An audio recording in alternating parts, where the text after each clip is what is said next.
May 28, 2019, Tuesday of the 6th week of Easter. A reading from the Acts of the Apostles. The crowd in Philippi joined in the attack on Paul and Silas, and the magistrates had them stripped and ordered them to be beaten with rods. After inflicting many blows on them, they threw them into prison, and instructed the jailer to guard them securely.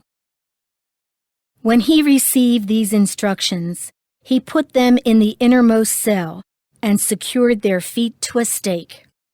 About midnight, while Paul and Silas were praying and singing hymns to God as the prisoners listened, there was suddenly such a severe earthquake that the foundations of the jail shook, all the doors flew open, and the chains of all were pulled loose. When the jailer woke up and saw the prison doors wide open, he drew his sword and was about to kill himself, thinking that the prisoners had escaped. But Paul shouted out in a loud voice, "Do no harm to yourself. We are all here."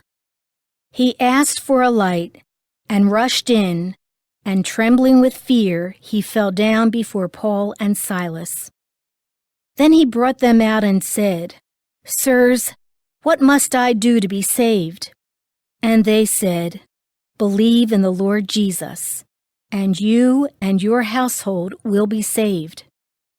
So they spoke the word of the Lord to him and to everyone in his house. He took them in at that hour of the night and bathed their wounds. Then he and all his family were baptized at once.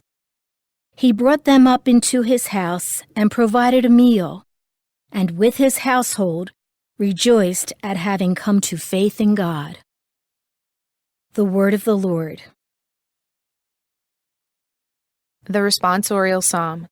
The response is, "Your right hand saves me, O Lord." I will give thanks to you, O Lord, with all my heart, for you have heard the words of my mouth. In the presence of the angels, I will sing your praise. I will worship at your holy temple and give thanks to your name.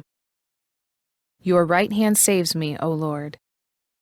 Because of your kindness and your truth, you have made great above all things your name and your promise.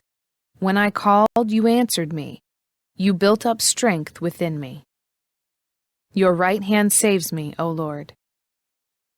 Your right hand saves me. The Lord will complete what he has done for me.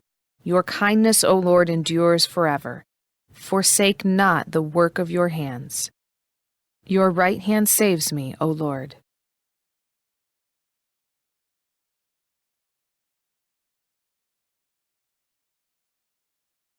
A reading from the Holy Gospel according to John. Jesus said to his disciples, "Now I am going to the one who sent me, and not one of you asks me, 'Where are you going?' But because I told you this, grief has filled your hearts. But I tell you the truth. It is better for you that I go. For if I do not go, the Advocate will not come to you. But if I go, I will send him to you. And when he comes, he will convict the world in regard to sin and righteousness and condemnation. Sin, because they do not believe in me. Righteousness, because I am going to the Father, and you will no longer see me. Condemnation, because the ruler of this world has been condemned." The Gospel of the Lord.